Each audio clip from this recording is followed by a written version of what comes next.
السلام علیکم ورحمۃ اللہ وبرکاتہ۔ آج کا ہمارا ٹیٹوریل پرائس سیکشن کے حوالے سے ہے۔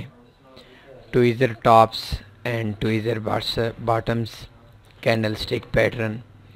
آج کے چھوٹے سے ٹیٹوریل کے اندر دو چیزیں آپ کو سمجھائیں گے کہ ٹویزر ٹاپس کیسے بنتا ہے، ٹویزر باٹمز کیسے بنتا ہے، ٹریڈ کیسے لینی ہے، سٹاپ لاس کہاں پہ بنتا ہے اور ٹیک پروفٹ کہاں پہ رکھنا ہے۔ اس کے لیے آپ لوگوں کو جلد ہی ایک نیو ٹیٹوریل دیں گے۔ پرائس سیکشن میں جب بھی مارکیٹ نیچے سے اوپر جا رہی ہو، اوپر دو کینڈلز بنے،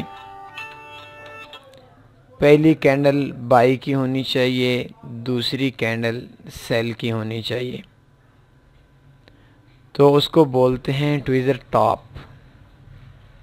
یہ دیکھیں، یہ دو کینڈلز ہیں اور دو کینڈلز کے اندر ایک کینڈل پہلی بنی، ادھر سے شروع ہوئی، ادھر ختم ہوئی۔ دوسری کینڈل جہاں پہ ہماری پہلی ختم ہوئی وہاں سے شروع ہوئی، اور جہاں پہ پہلی کینڈل شروع ہوئی تھی وہاں پہ ختم ہوئی۔ بہت ہی اچھا سا کینڈل سٹک پیٹرن اس جگہ پہ بن گیا ہے۔ دوبارہ دیکھیں، مارکیٹ نیچے سے اوپر آ رہی ہو اور اوپر جانے کے بعد دو کینڈلز بنے، پہلے بھی ہیمر ٹائپ کی ہو، دوسری بھی ہیمر ٹائپ کی ہو، اور دونوں کینڈلز ایک جیسی ہوں جسامت میں، اس کو ہم بولتے ہیں ٹویزر ٹاپ۔ بہت ہی اچھا کینڈل سٹک پیٹرن ہے۔ کچھ کینڈل سٹک پیٹرن ایسے ہوتے ہیں جو بہت کم عرصے کے بعد آتے ہیں، لیکن یہ جو کینڈل سٹک پیٹرن ہے یہ بہت جلد تو ہم نہیں کہہ سکتے، ہیمرنگ گیلفنگ جیسا تو ہم نہیں کہہ سکتے، لیکن یہ جلد ہی آ جاتا ہے۔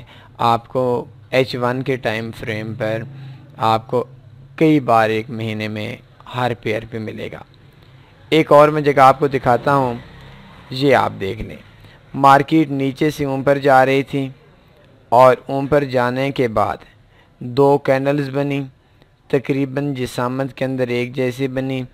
کینڈل کا کلر ہم نے چینج کیا ہوا ہے، تو دیکھ سکتے ہیں پہلی کینڈل بائی کی اندر بند ہوئی اور دوسری جو کینڈل تھی وہ سیل کے اندر بند ہوئی۔ ہماری دونوں کینڈلز کو اگر ہم ہیمر کہیں بات غلط نہیں ہے، تو اس جگہ پہ بھی بہت ہی اچھی ہماری کینڈل سٹک پیٹرن ہے، یہ اس جگہ پہ بن گیا۔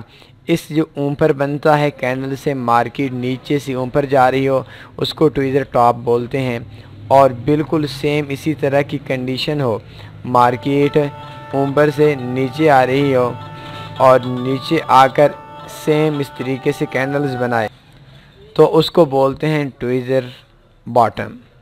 اپ پہ بنائے، مارکیٹ نیچے سے اوپر جائے، ٹویزر ٹاپ بنے، مارکیٹ ریورس آئے گی، اور ٹویزر باٹم بنے، اپ سے ڈاؤن مارکیٹ آ رہی ہے اور مارکیٹ ڈاؤن آنے کے بعد پہلی کینڈل سیل کی ہو، دوسری کینڈل بائی کی ہو، تو اس کے بعد مارکیٹ ریورس بنتی ہے، اس کو ٹویزر باٹم بولتے ہیں۔ یہ دو چیزیں میں نے آپ کو دو مثالیں دی ہیں، دو کینڈلز دکھائی ہیں۔ اس طرح کی جب بھی مارکیٹ کے اندر دونوں کینڈلز بن جائیں، دو ایک جیسے ہیمر ایک قسم کے بن جائیں آسان الفاظ میں، اور پہلا ہیمر اگر مارکیٹ نیچے سے اوپر جا رہی ہو ٹویزر ٹاپ پہ، تو پہلا ہیمر بائی میں بند ہو اور دوسرا ہیمر سیل میں بند ہو، تو اس کے بعد مارکیٹ بہت زیادہ ڈاؤن آتی ہے۔ کہاں پہ ہم نے اسٹریٹجی کے حساب سے ہم آپ کو جلدی ایک نیو ٹیٹوریل دیں گے، لیکن فی الحال آپ لوگوں کو یہ دو چیزیں بتانی تھیں کہ کس جگہ پہ ٹویزر ٹاپ بنتا ہے اور کس جگہ پہ ٹویزر باٹم بنتا ہے، اور اس جگہ پہ کیسے ہی ان کا جو مارکیٹ میں ریورس آتی ہے، سٹاپ لاس، ٹیک پروفٹ، یہ انشاءاللہ ہم آپ لوگوں کو بہت جلد دیں گے۔ آج کے اس ٹیٹوریل کے اندر صرف دونوں چیزیں تھیں، اور وہ دو چیزیں آپ لوگوں کو بتانا مقصود تھیں، اور دونوں چیزیں آپ کو بتا دی ہیں کہ کس طریقے سے ٹویزر ٹاپ اور ٹویزر باٹم بنتا ہے، اور یہ مارکیٹ کے ٹرینڈ کو چینج کر دیتا ہے۔ پھر میں دو بار آپ کو چیزیں بتا دوں. پہلی چیز کہ ٹویزر ٹاپ بنا ہو، پہلی کینڈل بائی میں بند ہونی چاہیے، دوسری کینڈل سیل میں بند ہونی چاہیے. تو دو کینڈلز جسامت میں تقریباً تھوڑا بہت تو فرق ہوتا رہتا ہے، ایک جیسی ہوں، جیسا کہ ابھی یہ آ رہا ہے آپ کے سامنے. یہ بنا تھا، آج ڈیٹ ہے 11/8/2018 اور یہ بنا تھا 22 اکتوبر 2018 کو H1 کے ٹائم فریم کے اوپر. تو اس کینڈل سٹک پیٹرن میں آپ بہت ہی اچھا پروفٹ کما سکتے ہیں. دیکھتی رہیں ہمارے کل کے ٹیٹوریل یا پرسوں کے ٹیٹوریل. اس ٹیٹوریل کے اندر ہم آپ کو کینڈل ٹویزر ٹاپس اور ٹویزر باٹمس میں سے پروفٹ لینا سکھائیں گے. اپنا خیال رکھیے گا. اللہ حافظ.